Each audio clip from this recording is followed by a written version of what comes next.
Question for Gareth. I'm sure you're sick to the back teeth of questions about Mason Mount and Ben Chilwell, but what is their situation and will they be involved in the squad, and have they travelled down? How does that all work? Well, they're having to travel separately to the team, so they've had, as you know, individual training programs this week. The only sessions they've been able to join in with us are when there's not full team training. So that's the basis on which we've got to make the decision. And then, as from midnight tonight, they can be freely back with the group. We saw you say about writing your own players, writing their own stories. You said the same ahead of Colombia. Just how important is that message to the group and this chance to make history? I think you suggested it would be only the second European Championship knockout win. Yeah, I mean, it's an incredible record, that, really. But I think it's something we've talked about a lot as a team for the last 4 years. This team has that opportunity. I think in the previous eras, we've always talked about the past and teams and their records and baggage and everything else, and there's no reason for these boys to feel that way. Most weren't born when a lot of those games happened. It's an irrelevance for them. So I think we're all looking forward to the game tomorrow. We know it's a fantastic game to be involved in, and a real opportunity for us to progress to a quarter-final. Big opponent with excellent pedigree and great experience, but a game we're really looking forward to. A question for Harry. You're obviously, the last memory is the 2018 World Cup, but you were in France for the last European Championship, last 16 match. I didn't go so well. Pretty confident you can put that right this time? Yeah, I mean, obviously, like the gaffer said there, I think there's only a few of us that was maybe involved in that tournament, in that game especially, and sometimes games like that give you more motivation to go and be successful in the future, and you can learn from experiences like that, and I did for sure, and the players that were involved did for sure. So yeah, it's a totally different circumstance. We're obviously playing a massive team in Germany, but look, it's just one to look forward to. We feel confident. We've had a good start to the tournament. Areas we can improve for sure. So hopefully we can take that into tomorrow night. There's obviously been a lot of focus on you, Harry, and the lack of goals so far. Do you listen to any of that outside noise? How do you cope? And do you feel like the goals are going to start flowing throughout the squad? Yeah, I mean, I've always said as a striker, you go through spells, good spells, and sometimes spells that just don't quite go your way. The most important thing for me is that we're winning games. The first objective was to qualify, which we've done. The second is to now try and reach a quarter-final. So whether I'm scoring, the most important thing is that we're winning. So that's all I'm focused on tomorrow night. That's all the team are focused on. However we get it done, that's our main objective, and yeah, we'll do everything in our power to get through. It appears I'm the only hand raised, so I'll keep going. Gareth, a question for you. I didn't want to be the one that asked it, but someone's going to have to mention Euro 96 eventually. This is going to be the biggest match on UK soil since then, I imagine. Do you speak to your players about how big this moment's going to be? I know you've spoken about writing your own history, but it is a huge moment. Yeah, we don't have to mention it, Simon, but you've chosen to, so we'll go there. No, I think you can make these things as big in your head as you want, really. It's a game of football. These boys have played hundreds of them. There is, of course, great excitement with fans and people tuning into the game. But we've got to trust in the way we prepare, transferring what we do in training into the game. And focus on the things we can control. Everything else outside it brings excitement, brings motivation, but it's a game of football and an opportunity to get to a quarter-final, and that's what we're focused on. Thanks, good luck. Thank you, Simon. Next we'll go to James Ollie of ESPN. For Gareth, Is it realistic to think that Mason or Ben can start, given presumably they haven't been able to do any major team shape work with as an 11 anyway? Well, clearly it's really complicated because there's the physical periodisation that you would want for a game like this, and then there's the tactical training. They've had to. The meetings they've had to be in a separate room and dial in on Zoom, and so the whole experience for them, including travelling down tonight, is very, very difficult. But they're young players who I think can get on with things pretty well. As I said, it's a decision I've got to take when we're looking at how they've been able to train and everything else. So. There's a lot wrapped up in that call. Sorry, James, you're off mute now. A full week. Sorry, James, you start that one again. You're on mute. Thank you. Sorry, I was just saying, how useful has this week been, Gareth, to have a full week training with the team? Do you feel like you've been able to make the most of it, despite the issue with obviously Mount and Chilwell? Yeah, I think that it was important for a couple of days for the players to just relax and have a lower physical output.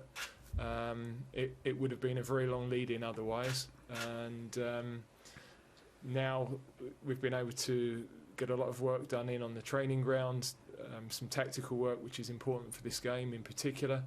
So that's an unusual opportunity for us. It's probably the longest period we've had in 12 months to work with the team. Thanks. Thanks, James. Next we'll go to Theo Squires from the Liverpool Echo. Hi, I've got a question for both of you. I'll start with Gareth. Reports today saying that Jordan Pickford could be one of your penalty takers. Obviously, your last two major tournaments, he's been a big part in penalty shootout victories. It's a game against Germany. Penalties are always going to come up. When you've already entered this jinx, how important is Jordan going to be against the Germans if it does go to penalties? Well, there's obviously a lot of football before that moment, and first and foremost, we've got to get the 90 minutes right. So, but in that eventuality, the first thing is he's a very, very good at stopping penalties, and that's psychologically for us a very important position. And most goalkeepers are good strikers of a ball, really. So he's done it before. Obviously, everybody has been practicing. That's part of the process we go through. But as I say, his ability to save penalties is a great thing for us. And now for Harry. Obviously, you're arguably one of the best penalty takers in England in the Premier League, and Jordan's got this ability to stop penalties. I'm imagining you've been practicing lots in training, so it's just who's coming out on top between the two of you for when you're doing that, and what is it about Jordan that makes him so difficult to beat from the penalty spot? Yeah, no, Jordan's obviously great. I think I've had one penalty against him in my career, and I managed to score that one when he was back at Sunderland, so I still give him a bit of stick for that every now and then. But no, look, penalties are something obviously I practice throughout the season a lot. I wouldn't say I've done a load more than what I normally do since I've been away with England. So obviously we have three keepers here with the squad, so they're always chopping and changing when the lads are practicing. So like I said, Jordan's brilliant. It's great to have his all the training he does, and obviously the confidence he's took from the last couple of penalty shootouts we've had with England. Whenever that's called upon, hopefully, he'll stand up like he has done for England in the past. Thank you, Theo. Next we'll go to Rob Harris of AEP. Hi, Gareth. Good luck for tomorrow. Just wondering what you made of Mark Bullingham's praise, and whether it's a conversation you want after the tournament about signing that new contract beyond 2022, or if it's something you'd prefer to wait even after Qatar. I think that I said yesterday, any manager is going to be grateful for total backing of the board and and our chief executive. So, from my perspective, that's obviously I know that's a private conversation that I've had that support. But as I said yesterday, in the end, internal backing is important, but in this role in particular, external backing is just as important. And I always think to discuss contracts around tournaments in the past hasn't been the right thing. And we were certain we weren't going to do that before this tournament. We should see how this goes. So all my focus is on the game and getting this team as far as we possibly can. Thanks. Thanks, Rob. Okay, next we'll go to Scott Wilson, the Northern Echo. Hi, Gareth. Gareth, you obviously got the opportunity to play in 1996, in massive tournament games in front of a home crowd at Wembley. You created, some great moments, some great memories out in Russia, but just how big an opportunity is it for this group of players to, potentially create those memories at Wembley in front of 40,000, hopefully 60,000 if the tournament goes on? Clearly they're not going to get a chance to play another tournament at Wembley. So just how would you kind of put into words what chance that is for them? Well, I think every time you pull an England shirt on, you have the opportunity to score a goal that will be shown forever, and to create a bit of skill or to be involved in a match that lives in the memory. And that's the beauty of playing for your country. I think if you think of all the big players in history, of course, club European football, there are significant memories, but when you picture those great players, it's normally in an international shirt that their biggest memories are formed, and that is the case every time you pull on an England shirt. So it is an opportunity that few get, and these lads have earned it, and I'm sure they're going to relish that. Thank you, Scott. Next we'll go to Nazar Kinsella from goal.com. Hi, Gareth. I wanted to ask you, you've been one to praise boys going overseas in the past. How important do you think that link is still between German and English football? And do you see it continuing? And with that in mind, I just wanted a word on Musiala as well, who maybe will have a mark on the match after being in the England picture for a while. Yeah, well, we have one of the things we did after the World Cup in Brazil, we did a big study on Germany and their development programme, their youth programme. They've got an incredible football history, really. Even when they've had teams that, from the outside, people have said are going to struggle. In 2002, we won heavily in Munich, and Germany got to the final, and we were a long way on our way home. So they've got that mentality, which is one of the big things we've got to be ready for tomorrow. Obviously, in recent past, club-wise, a lot of their clubs have taken young players either on loan or have signed them, as in the case of Jadon and Jude. So that market seems to be open for people.